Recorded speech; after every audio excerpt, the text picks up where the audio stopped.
New 72 Radio, the voice, views, and visions of the collective.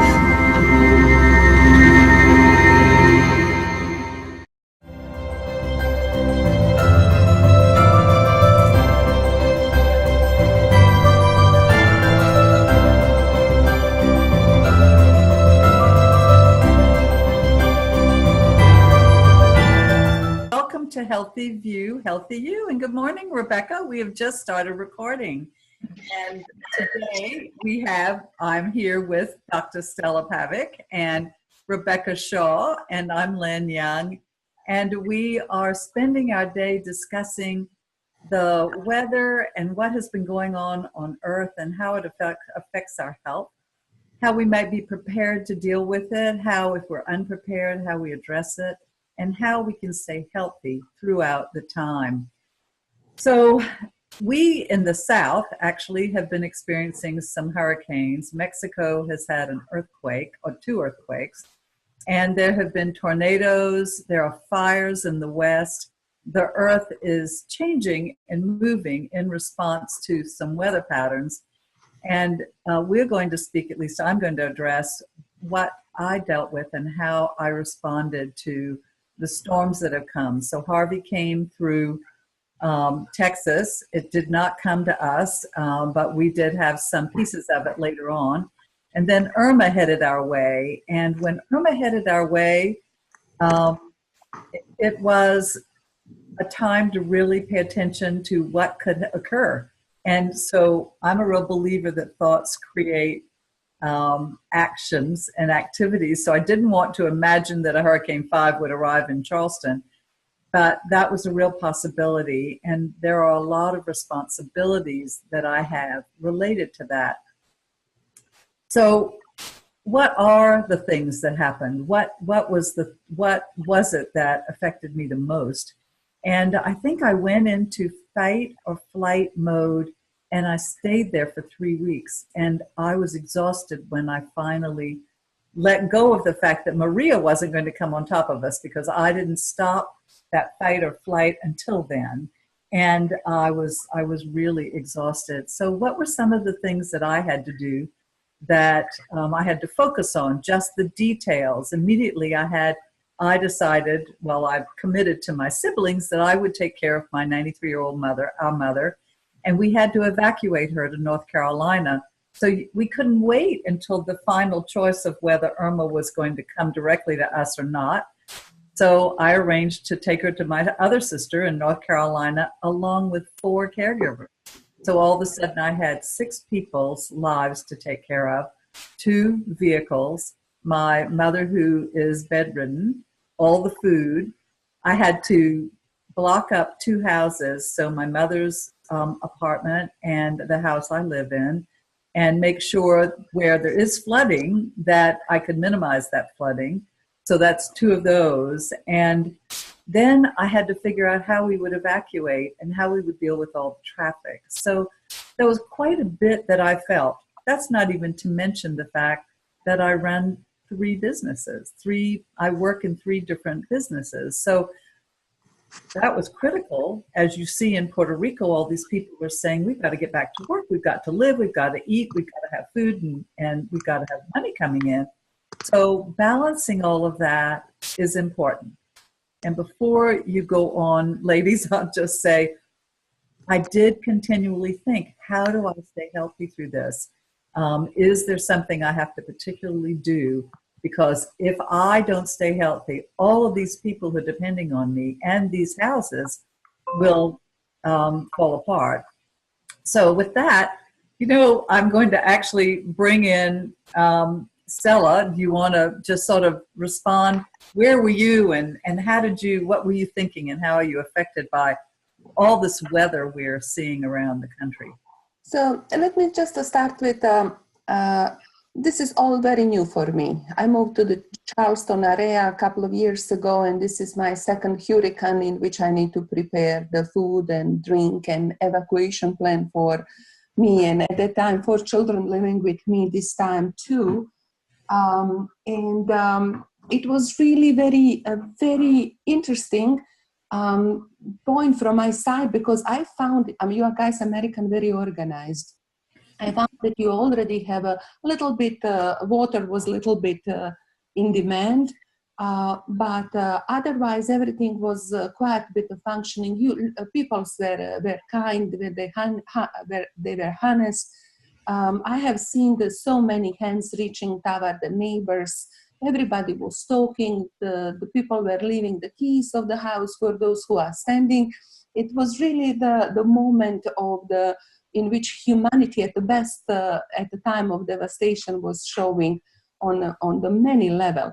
And particularly at the area that they were harmed, we have seen that unity that United States is really craving for everywhere, of the people going into the very dangerous situation, not just to evacuate the elderly and but also the animals and the dogs. So those situations that are harmful for the human beings are also the situation where the human souls, in which we should see that we are worthy to continue living on this earth, and that we should continue our fight, not just for the nature, but also fight for our souls and our minds.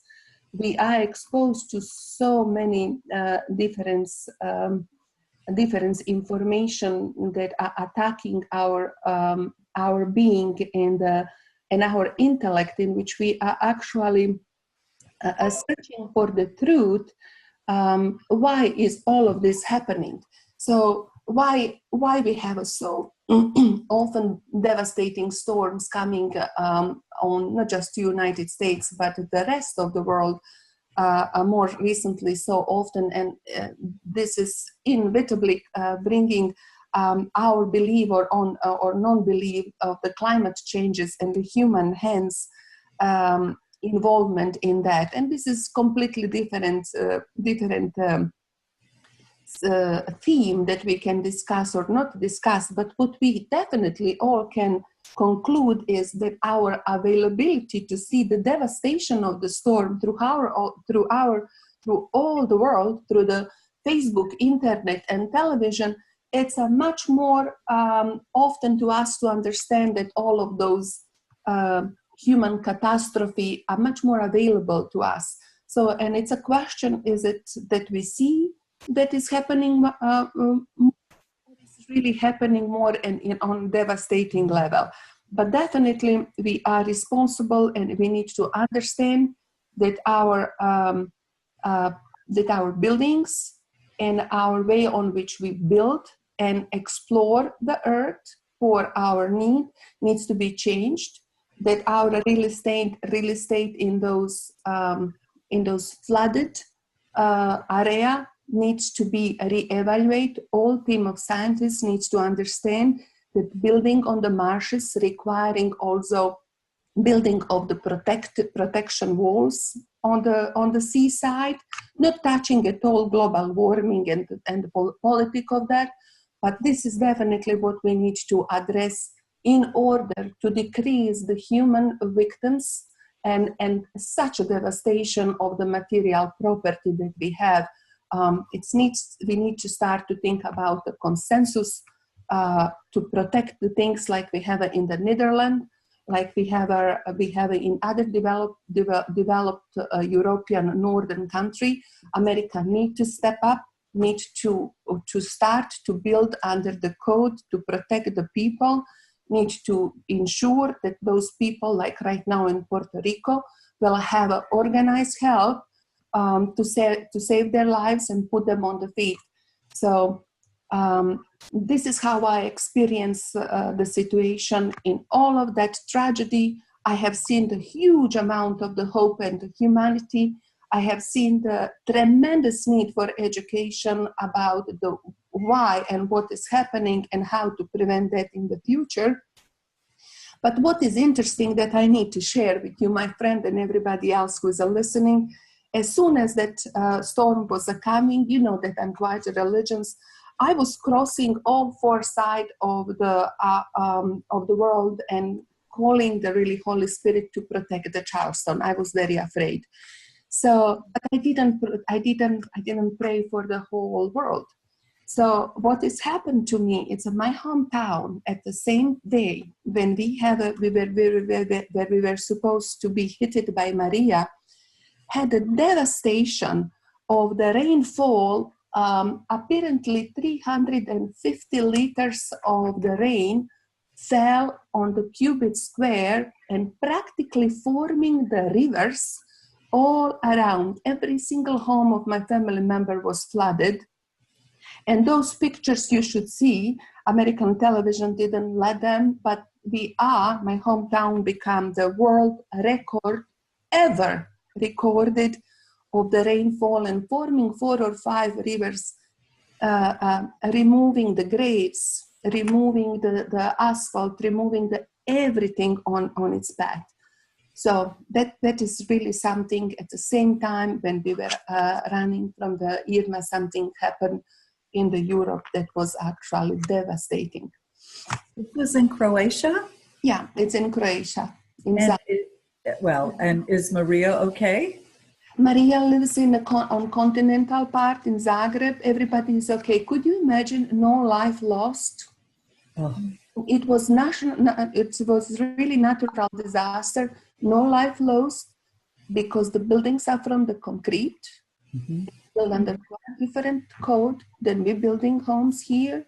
Mm-hmm. We need to step up and ensure that our building codes and amount of the real estate development is following our nature, that we cannot use our marshes at the level they're using right now. There is no barrier, natural barrier.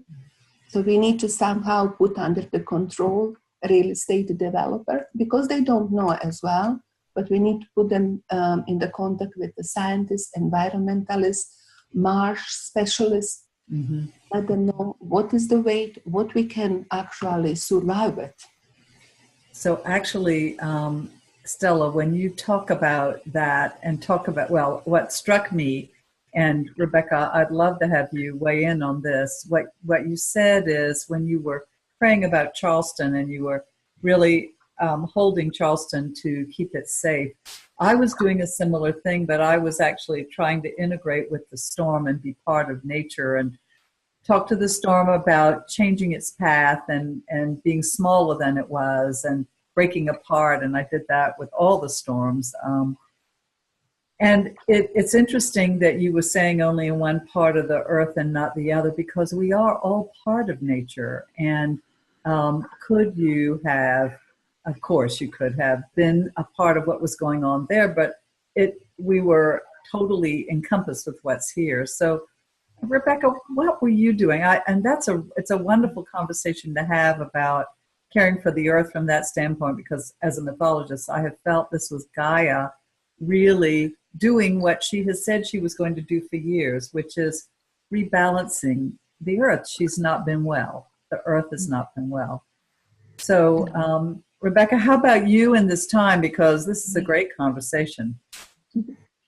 Well, unless you live here in Charleston, you wouldn't know this is actually 2 years in a row that we've been preparing, that we've had an incident where we had to prepare for evacuation.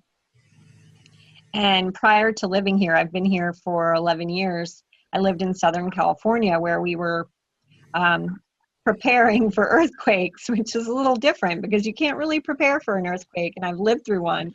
And so when this whole hurricane thing kind of came up last year, I thought, well, at least we have some notice, because in California with earthquakes, it could happen anytime and you have no notice whatsoever. So that was the first place in my thinking that I was trying to put a positive spin on this potential tragedy. And I will tell you what struck me the most was the energy and the atmosphere in the town the minute that last year we were told to evacuate. I mean, within an hour, the gas station lines were, you couldn't get gas if you hadn't already gotten gas or been in line when the notification was made. And so get your gas early. That's what I would say, Lee. Oh, man. Keep your gas tank filled up if you even think there's something that's coming down the pike. But the second thing that really struck me the most was how my teenagers reacted to this. Because children in general, especially teens, or my teens, they don't emote a lot. They don't stress a lot. They just seem to, it's the same, whatever. And last year, my children were 14 and 16 in October, a year ago when this happened. And my husband was out of town. He was in Chicago, and we were told we needed to leave. My daughter helped me pack. My son sat up in his room and played his guitar this time and said he wasn't leaving. And therefore, if he wasn't leaving, he wasn't helping. And so it was really an interesting dynamic to me, because I could see that that was his way of dealing with the stress. And I think adults go through this too. I mean, it's always this big conversation when you live in a hurricane zone and you know a hurricane's coming. Are we going to stay? Are we going to go? If it's category 1, we're staying. If it's category 2, we're leaving. So then I felt like this year I was actually a little more prepared, because we'd been through all of this before. And it's a lot of work, because we made the decision to be prepared either way. So we went to the grocery store, we stocked up on food and drinks and planning meals that we could eat if we lost power. I mean, the worst part about it, actually, if you stay, is even if the flood waters recede, is you may be out of power. My mother-in-law was in Katrina, 30 miles inland. They lost power for 2 weeks after Katrina. And so you couldn't get gas, you couldn't flush your toilets, things like that. So I think one of the things is really becoming informed about, if you make the choice to stay, what that involves. Because I don't know that everyone would think about the fact that you can't flush your toilet if the electricity is out. But the pump stations, the water stations can't pump the water. If you don't have a generator, then you might be in trouble. So that was one thing. That's really funny. I have a note about that. I'll tell it later. Okay. Well, and what was funny last year is we did evacuate to Manning, which is about 30, 40 minutes inland. We lost power there for 24 hours. And here, my next door neighbor said nothing bad happened to them. So I got to find that out firsthand, that you can't shower or flush the toilet if the electricity is out.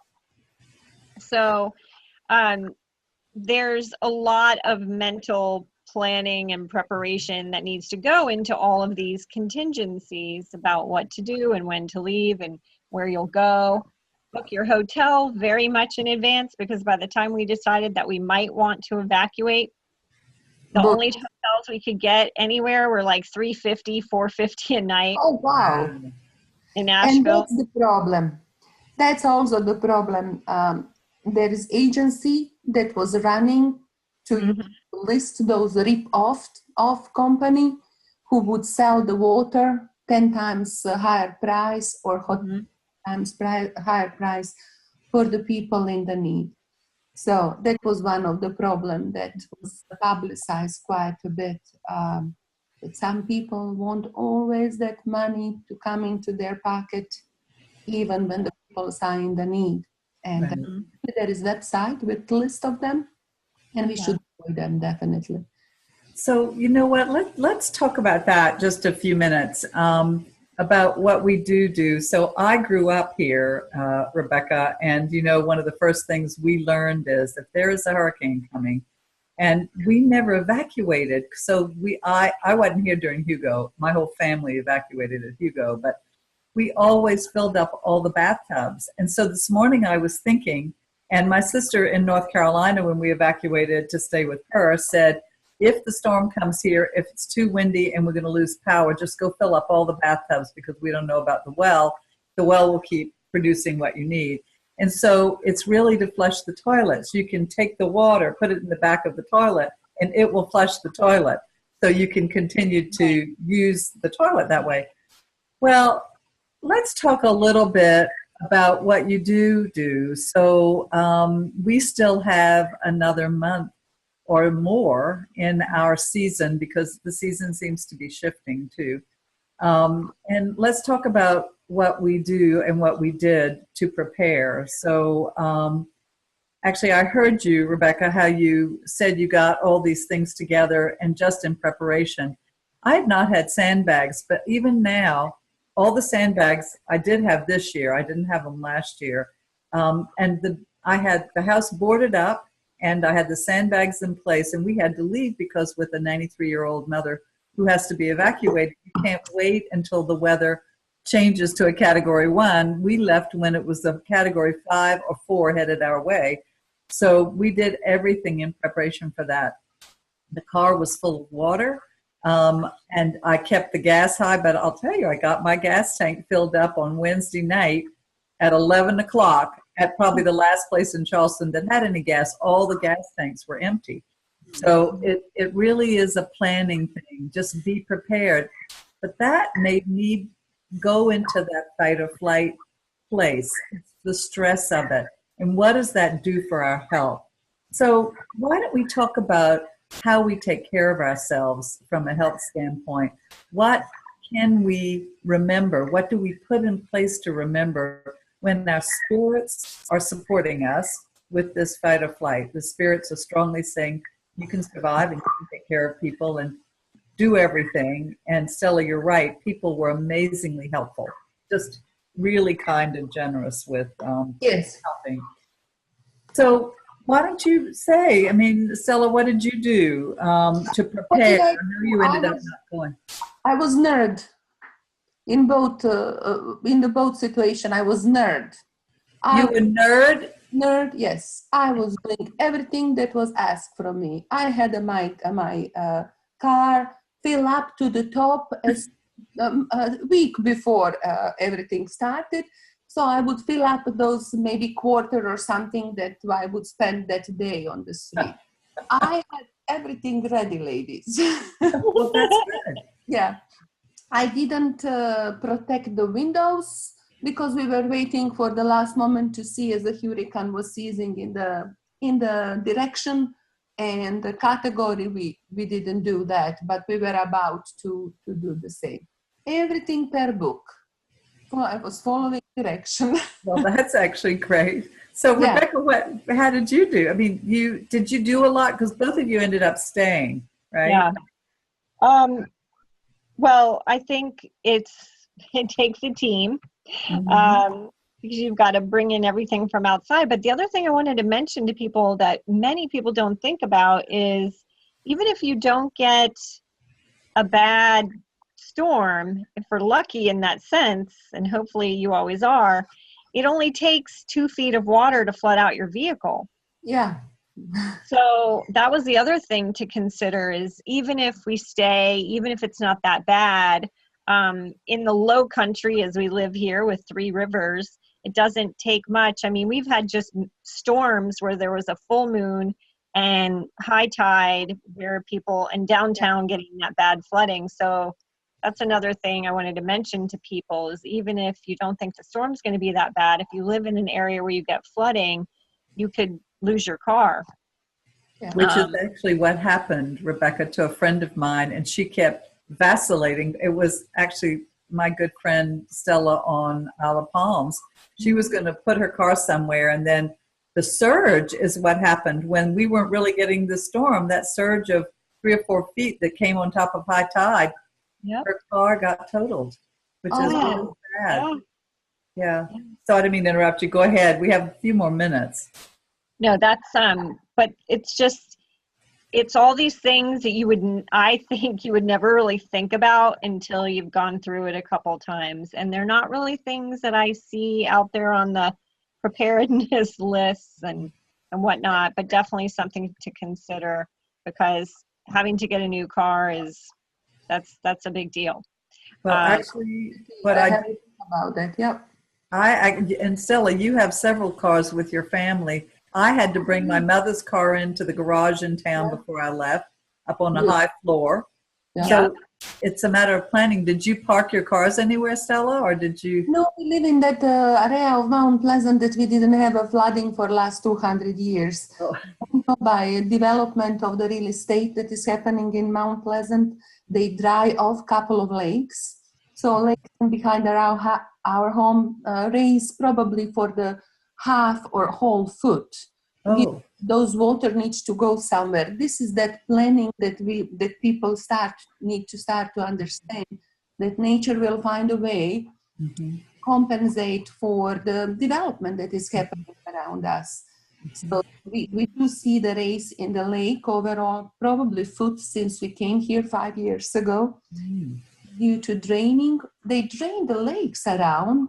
They fill up those lakes with the soil, and then they built 4 or 5 stores of apartments. They got the permission for that.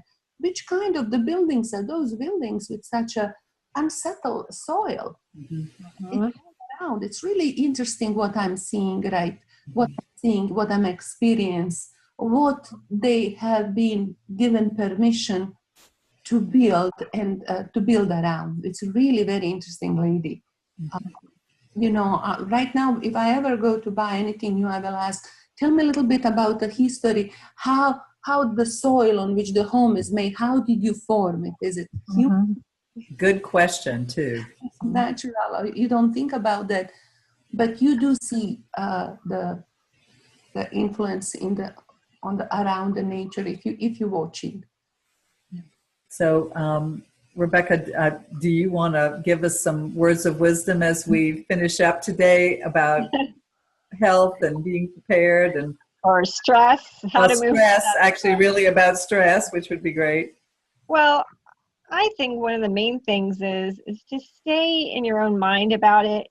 One of the things I really noticed that I was most affected by was people posting all these stories on Facebook, and you're always going to find somebody who's freaking out about it, or a family member that's freaking out about it. And to be mindful of staying in your own emotional space when you're going through something that's potentially life-threatening, because you can easily get sucked into the media and what other people are saying about it, and then you go into that fight or flight mind, and it's difficult enough to deal with your own emotions about it, much less what's going on with everyone else. And then the second thing I would say is just be mindful of your children, because even though they may not be expressing that they're going through stress about it or worry, to talk them through your mindset. My dad was always really good about talking out loud, to talk through things so I could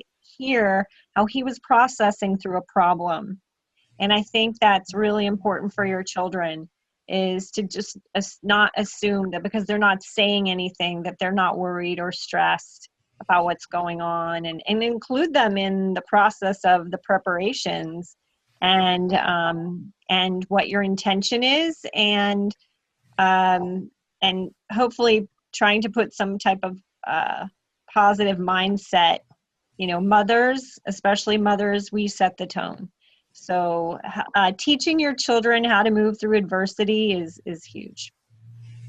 Oh, that's a really nice way to end today. Yeah. Well, I would say thank you both. And we all had to put off this one recording until we could get through some of these storms. So let's just really pray that the storms will stay out at sea this year, the rest of the season, and that we'll go forward. All right. Have a good day, everybody.